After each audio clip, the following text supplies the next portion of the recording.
Welcome back जी। अच्छा, इसमें WBS dictionary नहीं है, इसके आउटपुट पे मैं आपको यहाँ पे डिफाइन स्कोप की बात कर रहा था। इसके आउटपुट पे स्कोप स्टेटमेंट बनती है, ठीक है। और जो क्रिएट WBS, इससे अगला प्रोसेस है, उसके नतीजे में एक WBS बनता है और एक WBS डिक्शनरी बनता है। और फिर इन तीनों का नाम, जो डिफाइन स्कोप पे स्कोप स्टेटमेंट आई है, और प्लस इधर जो WBS और WBS डिक्शनरी है, ये दोनों तीनों चीजें मिलके इसको हम कहते हैं this will act as a reference for us for measuring our performance with the scope, with respect to scope. और इसको हम स्कोप बेसलाइन का नाम देते हैं। स्कोप बेसलाइन में तीन चीजें हैं, एक है स्कोप स्टेटमेंट, दूसरा WBS और तीसरा है WBS dictionary. Scope statement define scope के वाले प्रोसेस में बनती है और ये प्रोसेस अभी हम पढ़ेंगे। अच्छा,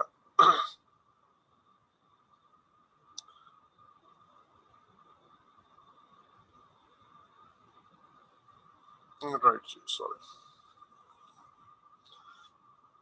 इस प्रोसेस के अंदर हमें इनपुट पे क्या कुछ चाहिए होगा।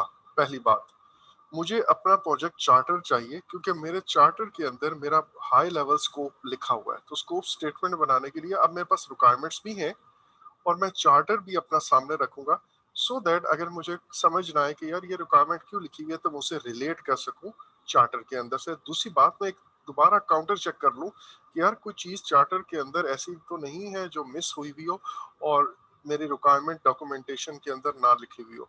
सो आई वुड लाइक कि एक दफा चार्टर को रिव्यू जरूर कर लूं। सो मेरे पास एक तो चार्टर आ जाएगा। दूसरी बात, अभी हमने देखा था कि मेरे पास जो स्कोप नॉलेज एरिया का पहला था प्लान स्कोप मैनेजमेंट, उसके नतीजे में एक स्कोप मैनेजमेंट प्लान निकला था और दूसरा रिक्वायरमेंट मैनेजमेंट प्लान निकला था। ये दोनों चीजें मुझे स्कोप के हर प्रोसेस में स्कोप के हर प्रोसेस में के बारे में एक गाइडलाइन देती हैं कि आपने रिक्वायरमेंट कैसे गैदर करनी है, आपने स्कोप कैसे डिफाइन करना है, आपने WBS कैसे बनाना है, आपने WBS डिक्शन कैसे बनानी है। मॉनिटरिंग एंड कंट्रोलिंग में जाता हूँ तो आपने वैलिडेट स्कोप कैसे करना है, आपने कंट्रोल स्कोप कैसे करना है। तो ये मुझे हर प्रोसेस के बारे में बड़ी क्लियर गाइडलाइंस देती है कि आपने ये काम करने हैं। सो मेरे पास स्कोप मैनेजमेंट प्लान भी आएगा और रिक्वायरमेंट मैनेजमेंट प्लान भी यहाँ पे आएगा। अच्छा, दूसरी चीज इसके अंदर है रिक्वायरमेंट डॉक्यूमेंटेशन। जो अभी अभी हमने रिक्वायरमेंट डॉक्यूमेंटेशन बनाई है, उसी उसी को तो सामने रख के मैंने अपना स्कोप डिफाइन करना है। और आपको याद है कि स्कोप के अंदर दो स्कोप हैं। कौन कौन से स्कोप है, can anybody tell me? Project scope, product scope. Product scope, basically जब मैं प्रोजेक्ट स्कोप कहता हूं तो उसके अंदर प्रोडक्ट स्कोप इंक्लूडेड है। तो एक प्रोडक्ट का स्कोप है, प्लस जो प्रोजेक्ट मैनेज करने के लिए मुझे जो काम करने हैं वो भी स्कोप का हिस्सा बन जाते हैं, सिर्फ प्रोडक्ट बनाने के लिए नहीं। जैसे मैं बार बार एक एग्जांपल देता चला आया हूँ कि मुझे जो मीटिंग्स करनी है, मुझे जो कैफेटेरिया अगर वो साइट पे चाहिए, मुझे वहां पे लोगों की रिहाइश के लिए कोई कंटेनर चाहिए, तो ये सड़क बनाने का काम तो नहीं है, लेकिन इस सड़क को बनाने के लिए जो मुझे मैनेजमेंट का काम करना पड़ा, ये उसका उसका हिस्सा है। तो ये भी मेरे प्रोजेक्ट स्कोप के अंदर शामिल होगा। अब मैंने उन सारी, और इसी तरह जो मेरी रिक्वायरमेंट्स होंगी वो सिर्फ प्रोडक्ट से रिलेटेड रिक्वायरमेंट नहीं होगी कि प्रोडक्ट की क्या क्या फंक्शनैलिटीज होनी चाहिए, रोड इतनी थिक होनी चाहिए, इतनी मजबूत होनी चाहिए, सिर्फ ये नहीं, बल्कि उसको जो मैनेज करने के लिए मीटिंग्स क्या क्या होंगी, रिपोर्टिंग क्या क्या होगी, वो वाली रिक्वायरमेंट भी वो इस डॉक्यूमेंटेशन के अंदर है। अब ये सारी चीजें आ गई। अजम्पशन लॉग मेरा इनिशिएटिंग के अंदर बना था। अब जो मैं बात बताने लग रहा हूँ, ये दो इनपुट यहाँ पे लिखे हुए हैं, एक लिखा हुआ है अजम्पशन लॉग और दूसरा लिखा हुआ है रिस्क रजिस्टर। अच्छा, अजम्पशन लॉग के बारे में और रिस्क रजिस्टर के बारे में आपने लाजमी एक चीज याद रखनी है, और एक और है वो आगे आएगा, वो मैं लिख रहा हूँ लेसन लर्न रजिस्टर। ठीक है जी। ये रजिस्टर्स ऐसे हैं जो ऑलमोस्ट हर प्रोसेस के इनपुट पे लिखे जरूर होते हैं, लाजमी लिखे होते हैं। और मैं क्या करता हूँ, जो भी मेरा प्रोसेस है, लेट से अभी जैसे मेरा स्कोप डिफाइन करने का प्रोसेस है, तो मैं ये चाहूंगा कि स्कोप से रिलेटेड जो कुछ अजम्पशंस लिखी हुई है वो मैं अजम्पशन लॉग में चेक करूँ जरा। उन अजम्पशंस पे जब मैं नजर दौड़ाऊंगा, और यहाँ पे अजम्पशन लॉग में अजम्पशन एंड कंस्ट्रेंट्स दोनों होते हैं, तो हो सकता है इस प्रोसेस के दौरान कुछ नई अजम्पशंस ऐड हो जाएं, या कुछ नए कंस्ट्रेंट्स ऐड हो जाए, या कोई पुरानी अजम्पशन यहाँ पे थी अब खत्म हो गई है, या पुरानी अजम्पशन के अंदर ही कोई चेंजेस आ गई हैं, या पुराने कंस्ट्रेंट थे लेकिन इस प्रोसेस के दौरान डिस्कशन के अंदर मैंने मैनेजमेंट से बात की, स्पॉन्सर से बात की, उसने कहा सर ये एक एक अजम्पशन या एक कंस्ट्रेंट आपने लिखा हुआ है, लेकिन इसकी वजह से ये मसले आ रहे हैं, तो हो सकता है वो कहें कि अच्छा यार ये खत्म कर दो, सही है, आप इसको रिलैक्स कर देते हैं, आपकी एक कंस्ट्रेंट को मैं रिलैक्स कर देता हूँ। तो इस तरह की कोई भी चीज, तो इस प्रोसेस के इनपुट पे ये जरूर आएगा कि ये प्रोसेस कैरी आउट करने के लिए मैं इसको देखूंगा कि यार क्या क्या अजम्पशन एंड कंस्ट्रेंट है, लेकिन ड्यूरिंग दिस प्रोसेस नई अजम्पशंस, नए कंस्ट्रेंट्स आ सकते हैं, पुरानी अजम्पशंस, पुराने कंस्ट्रेंट्स चेंज हो सकते हैं या खत्म हो सकते हैं। तो इसके आउटपुट पे मेरी अजम्पशन लॉग अपडेट हो जाएगी, जिसके अंदर अजम्पशन एंड कंस्ट्रेंट अपडेट होगी। बिल्कुल इसी तरह मैं लेसन लर्न देखना चाहूंगा कि यार last time again lesson learn मेरे इसी प्रोजेक्ट का हिस्सा है, ये याद रखिएगा, मैंने आपको कल बताया था लेसन लर्न रजिस्टर इसी प्रोजेक्ट का हिस्सा है। मैं इस वक्त ओपीएस वाला लेसन लर्न नहीं कह रहा, मैं लेसन लर्न रजिस्टर जो मेरे ही प्रोजेक्ट पे है उसकी बात कर रहा हूँ। सो ये जो रजिस्टर है, ये लेट्स से मैंने आज प्रोजेक्ट शुरू किया और मैंने अपना स्कोप डिफाइन किया था, और स्कोप का कुछ हिस्सा मैंने कहा आज से 6 महीने 8 महीने बाद डिफाइन करूंगा। अब जो 8-6 महीने बाद मैं स्कोप डिफाइन करने लगा हूँ, तो आई वुड लाइक कि यार मैंने अपने ही प्रोजेक्ट पे जो गलती की थी फर्स्ट टाइम स्कोप डेफिनेशन में, अब इस फेज में या दोबारा स्कोप को डिफाइन करते हुए ना करूं। तो मैं हर प्रोसेस, अभी तो हम डिफाइन स्कोप की बात कर रहे हैं, but in general her process में मैं ये देखना चाहूंगा कि यार जब पहली दफा मैंने ये प्रोसेस इस प्रोजेक्ट के अंदर 6 महीने 3 महीने 2 महीने पहले किया था, तो आई वुड लाइक कि मैंने उस वक्त कोई मिस्टेक्स तो नहीं की थी, अगर कोई की थी तो मैं अब दोबारा ये मिस्टेक ना करूं। तो मैं इस लेसन लर्न को इनपुट पे लूंगा, लेकिन आउटपुट पे ये हो सकता है अपडेट हो जाए अगर मैंने कोई नए लेसन लर्न किए हैं इस प्रोसेस के दौरान। तो यही रजिस्टर इनपुट पे तो मेरे लिए इसलिए यूज हो रहा है कि मैंने उससे सीखना है, और आउटपुट पे ये जाएगा अपडेट होके। तो मैं कहूंगा अपडेट लेसन लर्न इस प्रोसेस का एक आउटपुट है। तो अपडेटेड अजम्पशन लॉग भी आउटपुट है, अपडेटेड लेसन लर्न भी, और बिल्कुल इसी तरह रिस्क रजिस्टर। रिस्क रजिस्टर भी बेसिकली यहाँ पे इनपुट पे आता है, तो मैं देखता हूँ कि यार डिफाइन स्कोप से रिलेटेड क्या क्या रिस्क आइडेंटिफाई हुए हैं, और उसके आगे क्या क्या रिस्क का रिस्पॉन्स सजेस्ट किया गया कि यार ये काम इस तरह कर रहे हैं, सो दैट आपका ये ऑब्जेक्टिव सॉरी जो डिफाइन स्कोप का प्रोसेस है इसमें वो रिस्क ना आए या कम हो जाए, जो भी हमने प्लान बनाया हुआ है। And then during this process आपके नए रिस्क भी आइडेंटिफाई हो सकते हैं। तो आई वुड लाइक कि अब मैं अपने इस रजिस्टर को इस प्रोसेस के नतीजे में नए रिस्क जो आए हैं उसको अपडेट कर दूं। तो ये 3 डॉक्यूमेंट आपने लाजमी याद रखने हैं, lesson learn register, risk register and assumption log.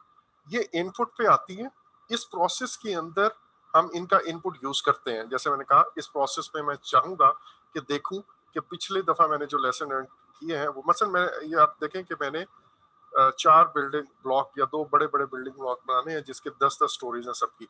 तो हो सकता है मैंने ये जो फर्स्ट फ्लोर पे कोई काम किया था उसी का ऑलमोस्ट कॉपी या रेप्लिका ऊपर चल रहा है। तो यहाँ पे जो मिस्टेक मैंने की है, आई वुड लाइक कि यार ऊपर ये चीज मिस ना हो। ठीक है, मसलन ये डिपार्टमेंट किसी और ने इसको इसके अंदर बैठ रहे हैं, तो मैंने उनसे जब रिक्वायरमेंट या स्कोप डेफिनेशन की बात कर रहा था, तो हो सकता है मैंने को बहुत लंबा और इनएफिशिएंट प्रोसीजर फॉलो किया, और उससे मुझे समझ आई कि यार आइंदा नहीं करना। ऊपर वाले अब जब मैं दूसरे डिपार्टमेंट से जाऊंगा ना, तो पहले होमवर्क करके जाऊंगा, या पहले मैं एक लिस्ट बना के जाऊंगा, वरना वहां जाके पता चलता है कि ना उनको क्लैरिटी होती है ना मुझे क्लैरिटी होती है। तो मैं उनको 2 दिन पहले या 3 दिन पहले इंटीमेट करूंगा कि इस बारे में सोच के रखना, और हम आके डिस्कस करेंगे। तो you see this is a lesson learn. अब अगले फ्लोर पे जब आप जाके जाएंगे या अगले फ्लोर डिपार्टमेंट के पास या स्टेक होल्डर के पास जाएंगे, वहां पे जब मैं बात करूंगा तो वो मे बी वहां पे मेरा एक नया लेसन लर्न हो जाए।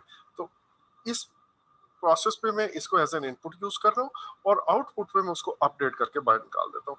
तो ये जनरली ऑलमोस्ट हर प्रोसेस पे होगा, ये बात आपने याद रखी है। अब दूसरी बात, रिस्क रजिस्टर अभी तक बना हुआ नहीं बना हुआ, व्हाट डू यू थिंक?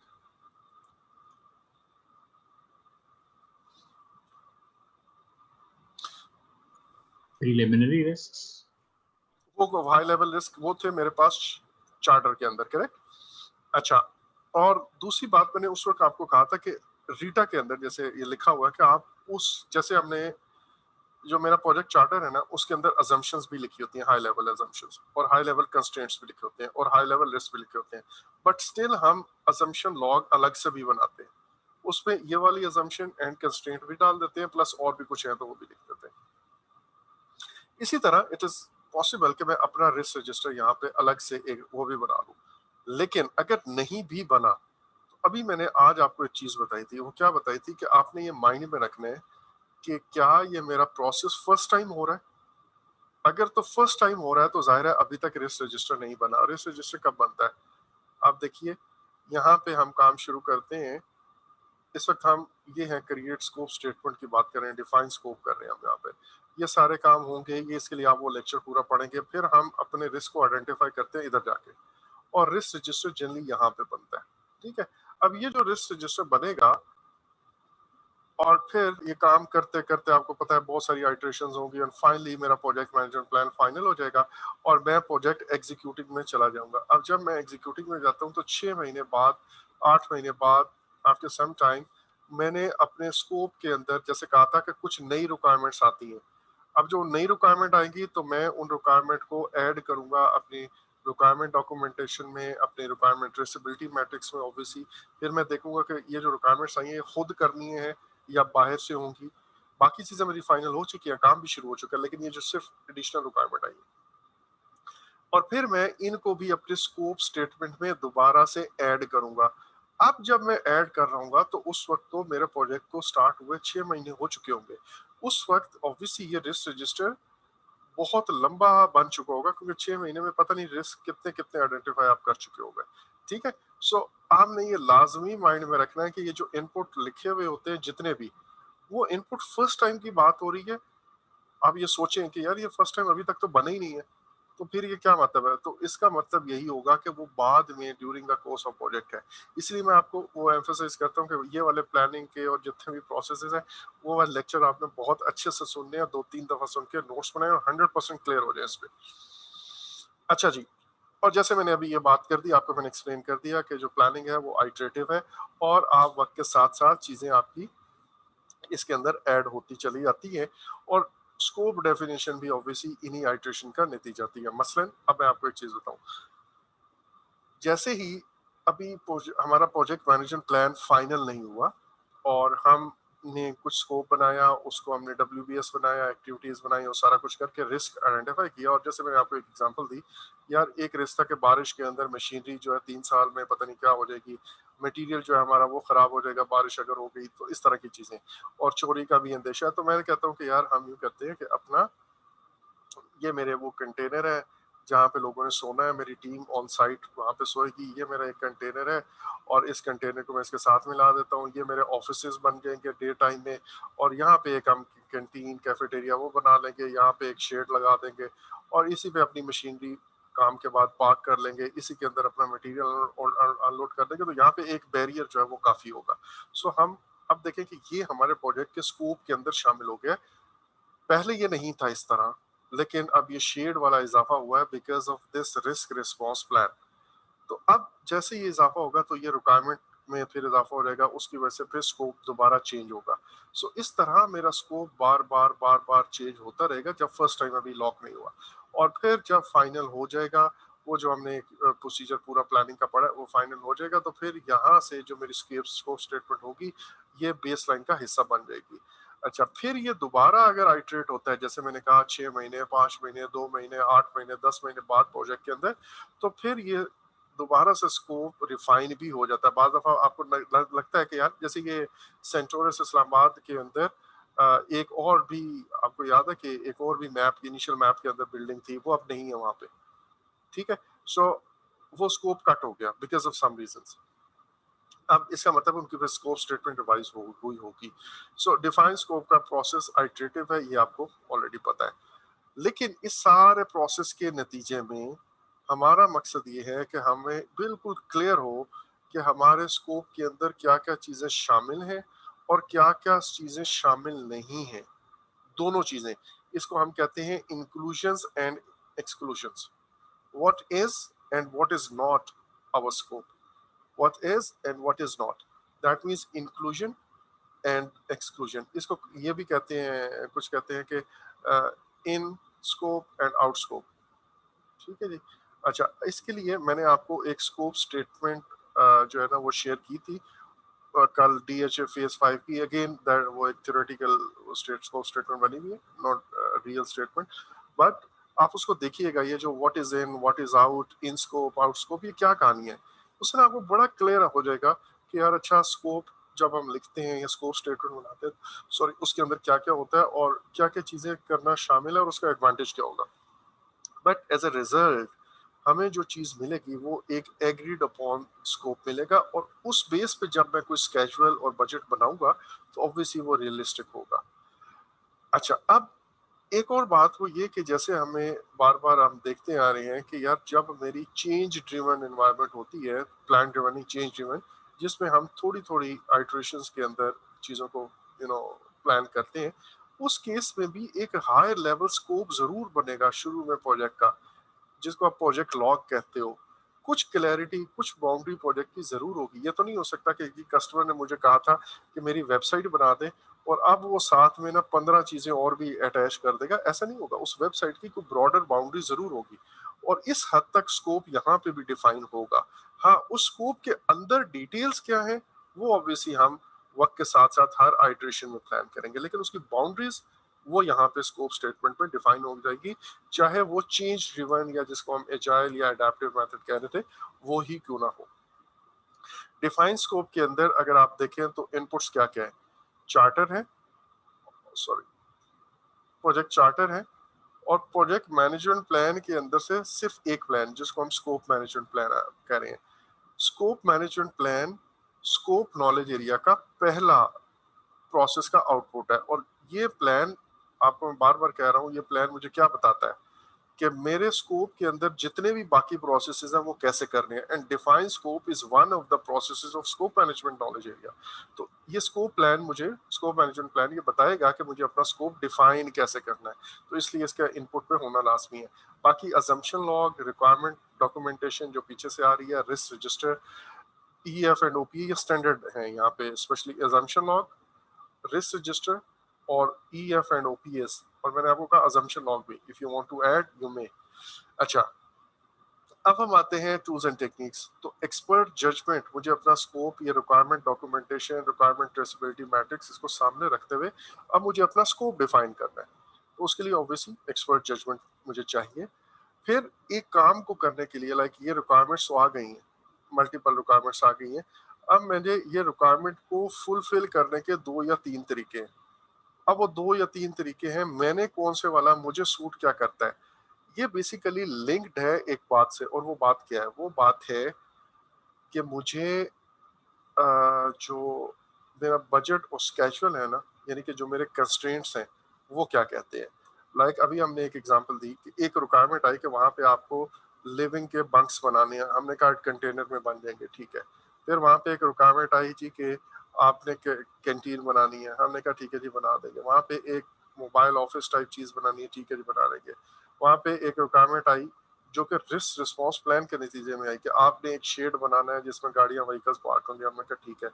फिर रिक्वायरमेंट आई वहां पे आपने कुछ ऐसा इस शेड के इर्द गिर्द बाउंड्री लगानी है कि आपकी ये सिक्योरिटी और थेफ्ट वाली कहानी, ये भी रिस्क के नतीजे में आई। अब ये स्कोप ऐड हो गया, सारी रिक्वायरमेंट्स ऐड हो गई। मैंने इस तरह इसको सोचा, और इस तरह सोचने के नतीजे में जब मैंने इसका ये वाला प्लान बनाया, जिस तरह आपको सामने ये मैप नजर आ रहा है, इस तरह बनाऊंगा मैं इसको।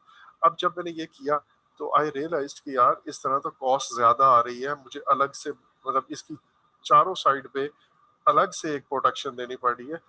तो फिर मैं वो बजट और स्केजुअल की लिमिटेशन की वजह से इसको एक करने का तरीका यह है कि यार मैं इनको इस तरह कंटेनर्स को रखूं कि एक बाउंड्री ऑलरेडी 3 साइड से बन जाए, तो मेरी एक साइड की बाउंड्री सिर्फ एंट्रेंस की वो रह जाएगी, और वहां पे मैं नॉर्मल बैरियर लगा के काम चला सकता हूँ। और ये जो शेड है यहाँ पे लोगों को मस्जिद के काम भी आएगा, अदरवाइज भी एक साया रखेगा और चीजें बेहतर रहेगी। सी सो इस तरह में एक काम को करने के ऑल्टरनेट मेथड हो सकते हैं। अच्छा, इसी तरह एक और चीज है, वो ये है कि जी लेट्स से अगर मैं टेक्निकल डिजाइन में जाता हूँ, तो मेरे पास एक ऑप्शन ये है कि मुझे अगर एक ब्रिज या एक स्लैब या एक लेंटर या एक छत खड़ी करनी है, और उसके नीचे उसकी लेंथ और डेप्थ, उसमें उसके नतीजे में मेरे पास एक ऑप्शन ये है कि मैं यहाँ पे बहुत हैवी मटेरियल, सरिया और वो क्रश और वो कंक्रीट डाल के और एक खास थिकनेस का ये पिलर या कॉलम खड़ा करूं। और दूसरा ये है कि यार मैं ये काम ना करूं, इंस्टेड मैं यहाँ पे 3 छोटे बारीक कॉलम कर लूं, तो मैं देखूंगा कि दोनों में से कॉस्ट किसकी कम है, दोनों में से टाइम किस पे काम लगता है, मटेरियल की रिक्वायरमेंट किसकी कम है। सो मैं स्कोप मेरा उतना ही है, लेकिन इस स्कोप को पूरा करने के लिए जो मेरे ऑल्टरनेटिव एनालिसिस है, मैं I would like to see them. ये मेनली हम प्रोडक्ट एनालिसिस में करते हैं, मैं भी आपको दिखाता हूँ प्रोडक्ट एनालिसिस क्या है। फिर है डिसीजन मेकिंग।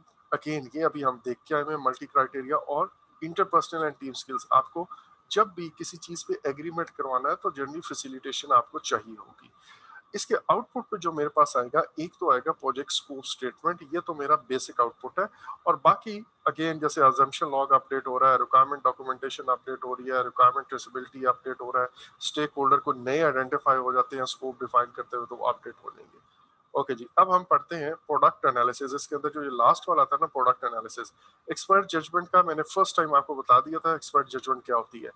हर प्रोसेस से रिलेटेड एक्सपर्ट जजमेंट हर जगह टूल एंड टेक्निक के तौर पे यूज हो रही है हर प्रोसेस में, लेकिन आपको जो टूल्स एंड एक्सपर्ट जजमेंट इस प्रोसेस के लिए चाहिए वो है स्कोप डेफिनेशन से रिलेटेड एक्सपर्ट जजमेंट।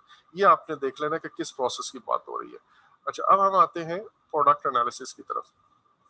ये थोड़ा सा कॉम्प्लिकेट करके लिखा गया हुआ है, मतलब ये कहने के थोड़ा टेक्निकल इन नेचर है ये वाला ना टॉपिक, लेकिन आपने जो इसके अंदर चीजें याद रखनी है वो ये हैं कि जो मुझे प्रोजेक्ट के डिलीवरेबल्स बनाने, जिसको मैं प्रोडक्ट डिलीवरेबल्स कहता हूँ, वो प्रोडक्ट डिलीवरेबल्स क्या होंगे। ये वाली चीज ना तब यूज होती है, ये वाली टेक्निक जनरली इंजीनियरिंग प्रोडक्ट जो प्रोजेक्ट्स है उनके लिए यूज हो रही है। जनरली ये वाला टूल एंड टेक्निक हम आम हालात में यूज नहीं करते हैं, ये हम उन प्रोजेक्ट्स के लिए यूज करते हैं जो ज्यादा टेक्निकल इन नेचर है। तो मैं ये देखता हूँ कि यार मेरी प्रोडक्ट के फीचर्स क्या क्या होंगे, मेरे प्रोडक्ट के अंदर फंक्शंस क्या क्या होंगे। मसलन मुझे एक नया मोबाइल फोन बनाना है, मुझे एक नई कार का मॉडल बनाना है, या बहुत हाई टेक किस्म का स्पेस शटल बनानी है, या एक नई बिल्डिंग बहुत ही हाई टेक यूनिक किस्म की जो है ना, वो मुझे किसी वो अरबी शेख ने कहा है कि भाई आपने समंदर के बीच इस तरह करना है। तो अब ये जो प्रोडक्ट है ना, ये मेरे पास एक नई चीज होगी मे बी, तो आई लाइक टू सी कि यार उसके क्या क्या फंक्शंस हैं, क्या क्या फीचर्स हैं, और उससे मैं अपना स्कोप जो है ना वो डिफाइन करता हूँ। एक बात, दूसरी बात ये कि समटाइम्स जैसे मैंने अभी आपको कहा, मैं अपने प्रोडक्ट का एनालिसिस करूंगा और उस एनालिसिस के नतीजे में आई वुड लाइक टू सी कि यार इस प्रोडक्ट को बनाने के लिए सबसे एफिशिएंट मेथड कौन सा है, सबसे कॉस्ट इफेक्टिव मेथड कौन सा है, विदाउट कंप्रोमाइजिंग ऑन क्वालिटी। जैसे मैंने भी आपको कहा था कि मुझे वो एक स्लैब खड़ी करनी है, छत खड़ी करनी है, ब्रिज है, तो मुझे कॉलम कितने बनाने हैं, पिलर कितने खड़े करने हैं, उनकी स्ट्रेंथ कितनी होगी, मेरे पास मल्टीपल ऑप्शंस है।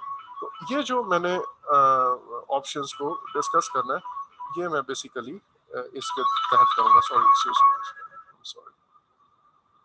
अच्छा, तो ये वाली ऑप्शन जो है मैं सॉरी यहाँ पे ये इस तरह एक्सप्लोर करूंगा और अपने प्रोडक्ट का एनालिसिस करके उनको मैं देखूंगा। इससे रिलेटेड प्रोडक्ट एनालिसिस के अंदर मल्टीपल टेक्निक्स हैं, मल्टीपल टेक्निक्स है, और उसके अंदर हम इस वक्त 2 या 3 टेक्निक्स को मैं सिर्फ ये डेफिनेशन पर्पस के लिए आपको बता रहा हूँ, पिम्बॉक गाइड के अंदर इसका जिक्र नहीं है।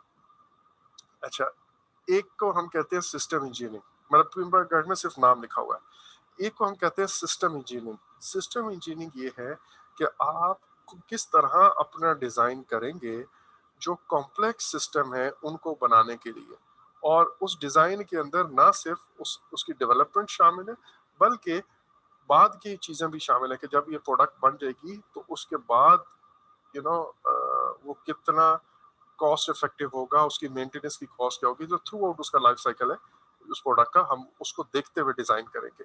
सो सिस्टम इंजीनियरिंग एक ये चीज है। फिर हम आते हैं वैल्यू एनालिसिस। वैल्यू एनालिसिस के अंदर आप क्या करते हो कि एक चीज मैं बना रहा हूँ और उस चीज के अंदर आई वांट टू सी कि यार कौन सी ऐसे एलिमेंट्स हैं जो फजूल में हम ऐड कर रहे हैं, अगर उनको निकाल दिया जाए तो एज सच वो कोई बहुत बड़ी वैल्यू एडिशन नहीं कर रहे, अगर वो निकल सकते हैं तो मैं उनको निकाल दूंगा। ठीक है, मसलन अगर मैं आपको एक बात कहता हूँ, मुझे एक मोबाइल फोन बनाना है नया मॉडल, और उसके बारे में उसकी थिकनेस या उसकी स्क्रीन का साइज, या लेट्स से उसके अंदर और कोई फीचर है लाइक ये उसके हैंड्स फ्री कैसे लगते हैं, उसका ब्लूटूथ है एंड सो ऑन।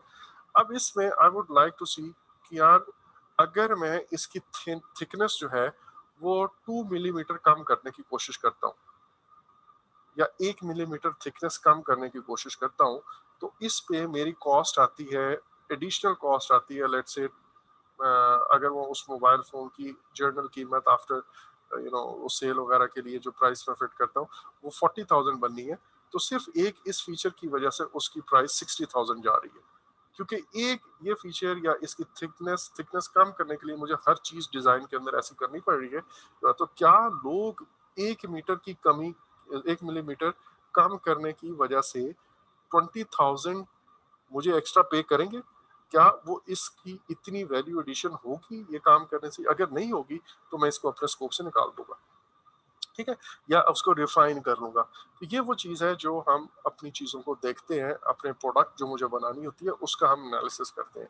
अच्छा, अगेन एज आई सेड कि ये कुछ खास इंडस्ट्रीज में जैसे प्रोडक्ट डेवलपमेंट है जहाँ पे हो रही है, इंजीनियरिंग के जो प्रोजेक्ट्स है स्पेशली गाड़ियों के मॉडल बन रहे हैं, स्पेस शटल बन रही है वगैरह वगैरह, वहाँ पे ये इसी तरह वैल्यू इंजीनियरिंग है। वैल्यू इंजीनियरिंग भी ऑलमोस्ट वैल्यू एनालिसिस की ही तरह है।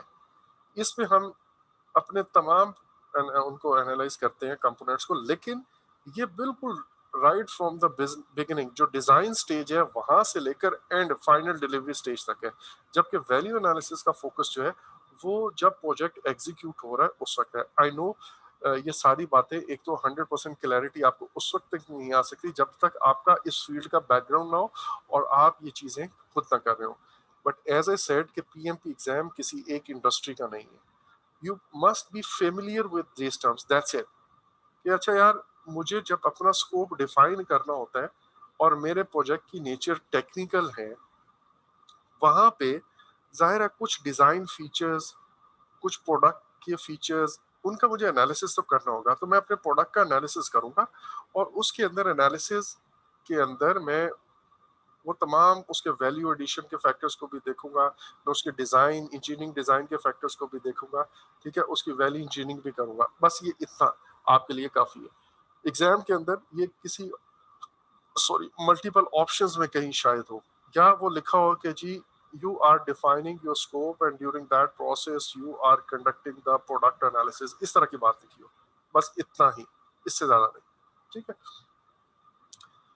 अच्छा जी, अब जो जैसे मैंने कहा एग्जाम के लिए आपके माइंड में क्या होना चाहिए, product analysis is a critical tool that allows the project manager to make sure the product and project scope are understood and accurate, और स्पेशली टेक्निकल प्रोजेक्ट्स के लिए।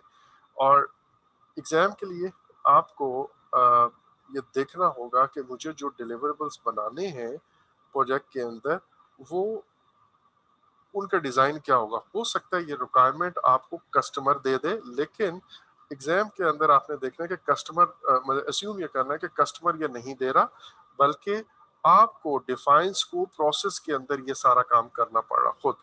हाँ, अगर उन्होंने खुद लिख के दे दिया कि जी कस्टमर ने आपको ये हैंड ओवर किया है और कहा है कि भाई ये फीचर्स, ये डिजाइन, ये सारी चीजें हो सकता है उधर बहुत टेक्निकल एक्सपर्ट्स बैठे हैं और उन्होंने सिर्फ आपको सब कुछ बना के दे दिया, तो देन इज फाइन। और हमारे यहाँ जनरली जो, मतलब हमारे लेवल पे लोग प्रोजेक्ट, आप लोगों का मेरा ख्याल है जो एक्सपीरियंस होगा वो इस तरह की चीज का होगा कि कस्टमर की तरफ से सारे रिक्वायरमेंट, बहुत कोई हाईटेक प्रोडक्ट डेवलपमेंट में आई डोंट थिंक कि हमारी क्लास में, इस क्लास में कोई है, अगर है तो वो अपना एक्सपीरियंस जरूर शेयर करें। अच्छा, इसके आउटपुट पे मेरे पास प्रोजेक्ट स्कोप स्टेटमेंट बन जाती है, और प्रोजेक्ट स्कोप स्टेटमेंट जैसे मैंने कहा ये क्या है, इट टेल्स यू कि हमने प्रोजेक्ट के ऊपर क्या काम करना है, वो काम प्रोडक्ट बनाने के लिए और उस काम को मैनेज करने के लिए, दोनों product scope and product scope. और दूसरी बात, what is in and what is outside the scope of this project, ये हमारे पास आ जाता है। और basically this is the time when I would like to get or obtain an approval from everyone कि भाई ये requirements हैं और ये scope है। अब आप इससे ओके हैं सब स्टेक होल्डर्स, अगर वो ओके हो जाते हैं तो फिर हम इससे आगे काम को बढ़ाते हैं। अब दोबारा से ये याद रखिएगा कि इसके अंदर प्रोजेक्ट मैनेजमेंट वाला पार्ट भी शामिल है। मसलन अगर मुझे किसी ने ये कहा हुआ है कि लेट्स से एक रिक्वायरमेंट आई थी, मैंने कल भी एक एग्जांपल दी थी कि मुझे एक हफ्ता पहले जो भी आपकी गाड़ियों की रिक्वायरमेंट है ना, वो ट्रांसपोर्ट मैनेजर ने कहा था कि एक हफ्ता पहले आपने रिक्वेजिशन जमा करानी है। तो मैं उसे इस बात पे हम एग्री कर लेते हैं, तो अब मैं उससे कंसेंट लूंगा कि सर हम प्रोजेक्ट स्कोप पे हमारा शामिल है कि हमने रिक्विजिशन शामिल करनी है, रिक्विजिशन का फॉर्म ये वाला हम यूज करेंगे, एंड आपके टेबल पे ये 1 हफ्ता पहले पहुंचेगी, एक्सक्लूडिंग वर्किंग डेज और including working day, sorry leave days whatever, वो करके और मैं उससे फिर साइन ले लूंगा। तो सिर्फ ये मेरे स्कोप का हिस्सा बन जाएगा। अब ये जो चीज है, ये जो रिक्वायरमेंट है, ये प्रोडक्ट से रिलेटेड कतन नहीं है, लेकिन प्रोजेक्ट मैनेजमेंट से है। तो और इसका जो स्टेक होल्डर है वो इस पे एग्री करेगा। बाद में वो ये ना कहेगा यार आपने इससे 5 दिन पहले दिया है या 7 दिन पहले दिया, मैंने तो आपको 10 दिन पहले कहा था। ठीक है। सो प्रोजेक्ट स्कोप स्टेटमेंट के अंदर प्रोडक्ट का स्कोप भी होता है, प्रोजेक्ट का स्कोप भी होता है, उसकी डिस्क्रिप्शन होती है, और ये जो मैंने आपको सैंपल दिया उसको लाजमी आप पढ़िएगा। मेरा प्रोजेक्ट के डिलीवरेबल्स क्या क्या हैं, उसका एक्सेप्टेंस क्राइटेरिया क्या होगा, what is not the part of the project, ये अभी तक जो कुछ था व्हाट इज पार्ट था, और ये है what is not the part, और उससे रिलेटेड कोई अजम्पशन एंड कंस्ट्रेंट्स है तो वो भी यहाँ पे हम लिखते हैं। तो अगेन आई वुड रिक्वेस्ट कि आपने लाजमी वो स्कोप स्टेटमेंट पढ़नी है। अच्छा, अब जो हमने बात की कि स्कोप स्टेटमेंट बनेगी तो सही, लेकिन प्लान और चेंज ड्रिवन में क्या फर्क है। चेंज ड्रिवन के अंदर हम एक ब्रॉडर लेवल की स्कोप स्टेटमेंट जरूर बनाते हैं, एक ब्रॉडर बाउंड्री हम जरूर डिफाइन करते हैं, और फिर आहिस्ता आहिस्ता हर आइट्रेशन के अंदर उसकी डेप्थ, उसकी डिटेल्स उसके अंदर ऐड करते रहते हैं। लेकिन प्लान ड्रिवन के अंदर we plan everything right up front, और जब मैं एवरीथिंग कहता हूँ तो जाहिर है कुछ चीजें फिर भी हम रोलिंग वेव प्लानिंग के तहत छोड़ देते हैं, बट मैक्सिमम वी ट्राई कि जी हम शुरू में ही चीजों को डिफाइन कर लें।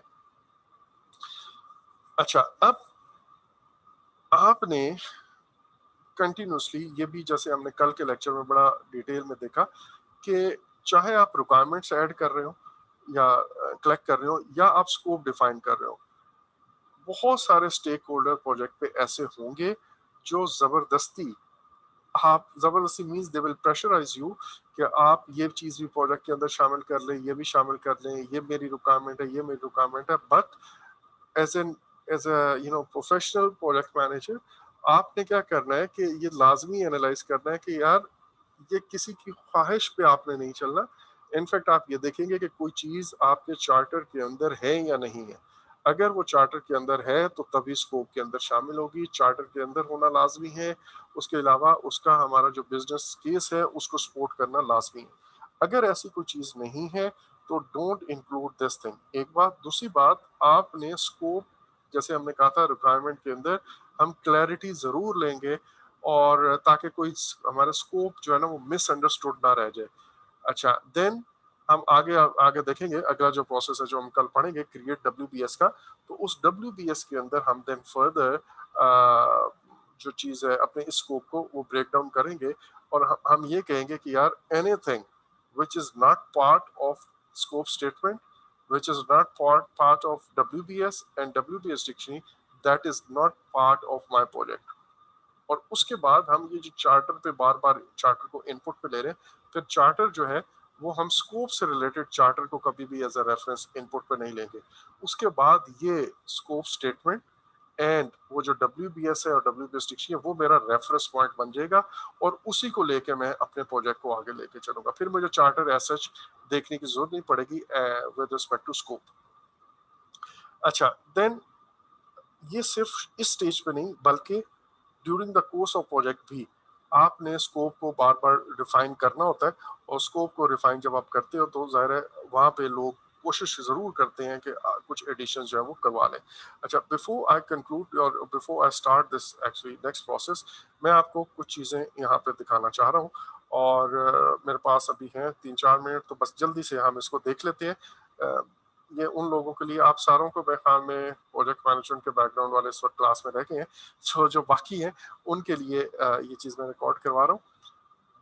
WBS के अंदर व्हाट वी डू, हम अपना एक प्रोजेक्ट को, लाइक अगर मैं कहूँ कि ये मेरा एक प्रोजेक्ट है, सॉरी उस प्रोजेक्ट को मैं स्टार्ट करता हूँ, यहाँ पर लिख लेते हैं, चले जी, ये मेरे पास द प्रोजेक्ट है, प्रोजेक्ट नाम जो भी है, ठीक है जी। इस प्रोजेक्ट के को मैं ब्रेक डाउन करता हूँ स्मॉलर पीसेज में। लेट्स से इस प्रोजेक्ट के अंदर एक मेरे पास हिस्सा है, एक डिलीवरेबल है प्लम उसका सिविल वर्क का या लीगल वर्क का, एक मेरे पास इसके अंदर पार्ट है प्लम्बिंग का, लेट्स से एक मेरे पास, एक मैं इसका व्यू थोड़ा बड़ा कर लूँ। अब इसके अंदर मेरे पास इलेक्ट्रिकल वर्क का एक और आ गया, देन आई वुड से कि मेरे पास वुड वर्क का एक है और पेंट वर्क का एक, एंड सो ऑन। अब लेट्स से मैं फिर कहता हूँ कि जी प्लम्बिंग के अंदर मेरे पास एक चीज है जिसको मैं कह रहा हूँ पाइपिंग का, तो 2.1 ये हो गया। अच्छा, एक और मेरे पास इसका है प्लम्बिंग के नीचे ही, और उसको मैं कहता हूँ ये मेरे पास 2.2 आ गया। Then with in let's say एक फिटिंग है और एक वो है पाइपिंग, एक सॉरी। अच्छा, देन मेरे पास एक और चीज आ गई और वो विद इन पाइपिंग है, लेट्स से कोई चीज है, तो मैं उसको और ब्रेक डाउन कर लूंगा 2.1.1, और इसी के साथ पाइपिंग के अंदर कोई और दूसरा एलिमेंट है 2.2.2, और फिर पाइपिंग के अंदर कोई एक और चीज है जिसको मैं कहूँगा 2.2.3। तो इस तरह मैं अपने प्रोजेक्ट को ब्रेक डाउन करता हूँ, और ब्रेक डाउन करके इससे मुझे क्लैरिटी आ जाती है कि मेरे प्रोजेक्ट के अंदर क्या क्या शामिल है। अब एक चीज ये याद रखिएगा, ये मेरे पास रिक्वायरमेंट है और स्कोप स्टेटमेंट है, और उस स्कोप स्टेटमेंट को मैं चेंज कर रहा हूँ WBS में। यहाँ पे अगर कोई एक ऐसी चीज है, लाइक एक यहाँ पे मैंने लिखा 4.2.3, ये कोई एलिमेंट है और ये एलिमेंट पीछे किसी से लिंक नहीं कर रहा, तो इसका मतलब है ये मेरे प्रोजेक्ट का हिस्सा नहीं है। क्योंकि ये जो चीज है, ये अगर एलिमेंट इस प्रोजेक्ट का हिस्सा होता तो पीछे किसी चीज में कंट्रीब्यूट करता। लाइक अगर मैं ये कहूँ ये तीनों मिलके ये वाली चीज बना रहे हैं, और फिर ये दोनों मिलके ये वाली चीज बना रहे हैं, और फिर ये सब मिलके ये प्रोजेक्ट बन रहे हैं, तो अगर ये फ्री हैंगिंग चीज है तो ऑब्वियसली हमारे प्रोजेक्ट के स्कोप के अंदर ये चीज शामिल नहीं होगी। एक बात। दूसरी बात, हम ये भी इंश्योर करना चाहेंगे कि अगर मैं इन तीनों को रोल बैक करूं तो 2.1 पूरे का पूरा बन जाए। अगर मुझे लगता है कि यार ये काम भी कर लेता हूँ, ये काम भी कर लेता हूँ, ये भी काम कर लेता हूँ, लेकिन 2.1 पूरे का पूरा नहीं बनता, तो इसका मतलब ये है कि यहाँ पे सॉरी ये 2.1.1 है, 2.1.2 है, और ये 2.1.3 है, सॉरी। अच्छा, अगर मेरे पास ये पूरे का पूरा नहीं बनता तो इसका मतलब है दिस समथिंग मिसिंग। तो WBS बेसिकली ये इंश्योर करता है कि कोई चीज मिस ना हो जाए, नंबर 1। नंबर 2, कोई चीज एडिशनल ऐड ना हो जाए।